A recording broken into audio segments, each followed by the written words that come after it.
What's up, everybody? It's me, Eman from Eman's Movie Reviews. Today, I'm going to give you a spoiler-free review of Fast X. I'm going to give you the good, the bad, and the reason all about this film. So let's jump right into a quick intro.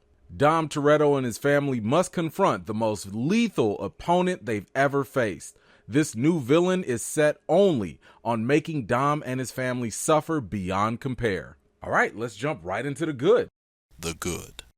Okay, we're 10 movies deep into this, so the Fast franchise already knows what you're coming to see, and that is the amazing stunts. And you know what? They actually delivered. There's no question that many of these chase scenes are exhilarating to watch, and the explosive situations are enough to make Michael Bay drool. One of my favorite moments was the chase scene in Rome. What made it work for me was just how practical they made everything feel. Sure, it was over the top, but in this Fast franchise, it had a pragmatic feel to it either way. That is until the end, and I'll address that a little bit later.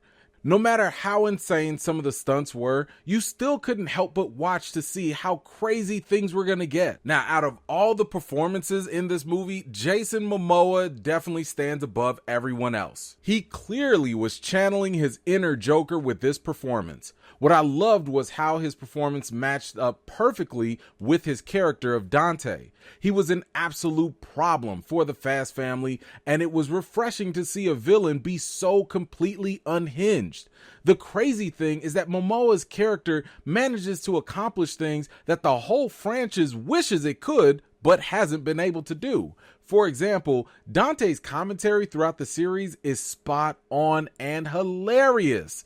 It was like all the positive energy and vibes that would go into making a movie great flowed only into him and left everyone else out to dry. Well, that's all I got. Let's go right into the bad. The bad.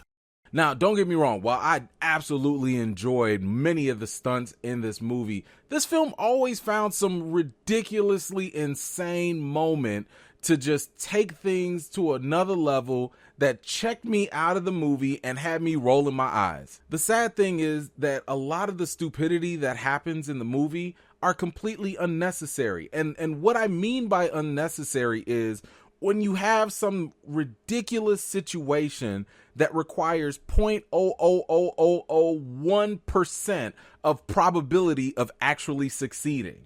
Moreover, some of these situations were so unbelievable that whatever sense of urgency you might have been feeling, might have been building up at that time, it immediately goes away because of an outlandish moment that makes you feel like you accidentally turned on a cartoon or something. Another thing that made me completely check out of this movie was Vin Diesel and his acting. It's kind of odd to see this character of Dom go through the mysteriously cool persona from the first couple of films to now being a super strength, inspirational, quoting, Rocky wannabe.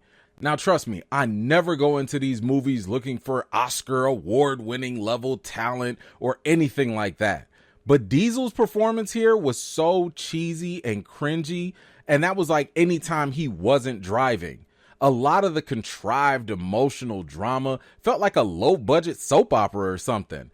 And I should also mention, Dom is a terrible parent, and I'm not going to spoil why, but you'll know what I'm talking about, especially towards the end of the movie. Now, Dom's character was not the only one that was a problem for me. The other culprit here was none other than Tyrese, who played Roman, and that was just not one of my favorites at all. Now, I will fully grant that comedy is subjective for sure, so if this worked for you, that's great, but Tyrese's scenes did not work for me at all. Every single one of his scenes felt like a deleted scene that forgot to be deleted. I mean, will you get some cheap laughs? Sure, I guess, maybe. But for me, I'm just a little exhausted with his character not really adding anything meaningful to the franchise besides corny, poorly timed, forced jokes. I mean, think about it. Like, what good is Roman? Like, Roman's just there. He's not really good at tech. He's not like the most skilled driver. I don't know what his purpose is in this franchise. I mean, does this man even have like a special move? I mean, Han was out here drifting. Like, what can Tyrese do? What can Rome do? Like, ejectocitos all day. Like, that's it. Now, when it comes to the story for Fast X, the story was doing the absolute most. There were so many subplots and characters to juggle in this almost 2.5 hour runtime, and it really started to weigh down at times. I mean, so much attention is misplaced on Dom that the other characters suffer as a result. Thankfully, we do get a couple random action scenes, thrown in there to kind of keep your attention. However, even with that, I still found myself questioning why Fast X kept forcing situations in an inorganic way. People would be cool one minute, and then out of nowhere, they just start fighting. Why? Because fights are cool? Plus, the drama felt so forced, with so much of the story going all over the place and all these characters. Emotional beats fell flat because they had no time to really develop or even pay off. Not to mention, given the fact that this franchise does not allow characters to stay dead, the stakes in this movie feel even more lessened. But anyway, let's get on to the reason. The reason. Fast X is a culmination of all the nonsensical action that the Fast and Furious franchise has devolved into, yet manages to still be entertaining for audiences to some degree. It carries the same sense of awe when you're watching a fireworks demonstration and the same wonderment of witnessing a car crash. With 10 movies in and God knows how many more left to go, I've given up expecting this franchise to get any better. At the same time, being a fan of the first 5 movies and loving the beautiful tribute for Paul Walker, I fully admit that I'm not going anywhere either. I'm still going to watch these movies because I'd love to see the film finally cross the finish line. Now, let me just say, I already know this franchise does not take itself seriously. I already know no one is looking for high-level Shakespearean acting in this film. I get that. I watch action movies all the time. I never go into an action movie looking for the certain things that I would look from, let's say, a Scorsese or Spielberg film. I know the bar is a little bit lower. However, the Fast franchise has taken that bar.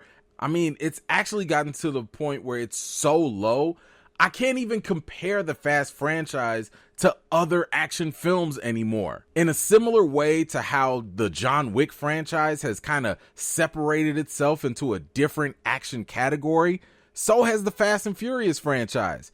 It's because of that, I'm really tempted to judge this movie on a curve. It's like a B movie with a Hollywood budget and production team. At the same time, I also see how Tom Cruise manages to raise the stakes and stunts in each of his Mission Impossible movies, proving that you can actually have great action, quality stunts, and logic work simultaneously. So when it comes to the rating for Fast X, I've got to give it a 6.5 out of 10. Now, like I said, please don't take this 6.5 out of 10 for more than what it is. I feel like because Fast and Furious has created its own ecosystem of ridiculous, stupid action, I have to grade it on a curve. So that 6.5 ain't gonna be a 6.5 for other movies. If another movie did this, it would be straight up terrible.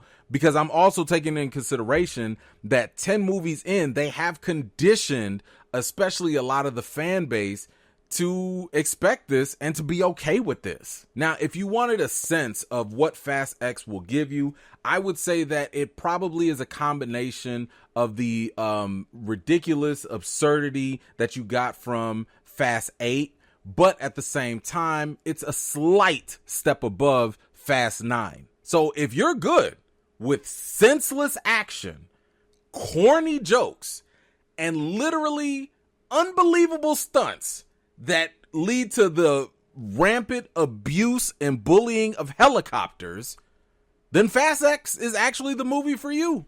And of course, stay tuned. There is one post-credit scene, and hopefully that has not been spoiled for you yet. Anyway, do you plan on seeing Fast X?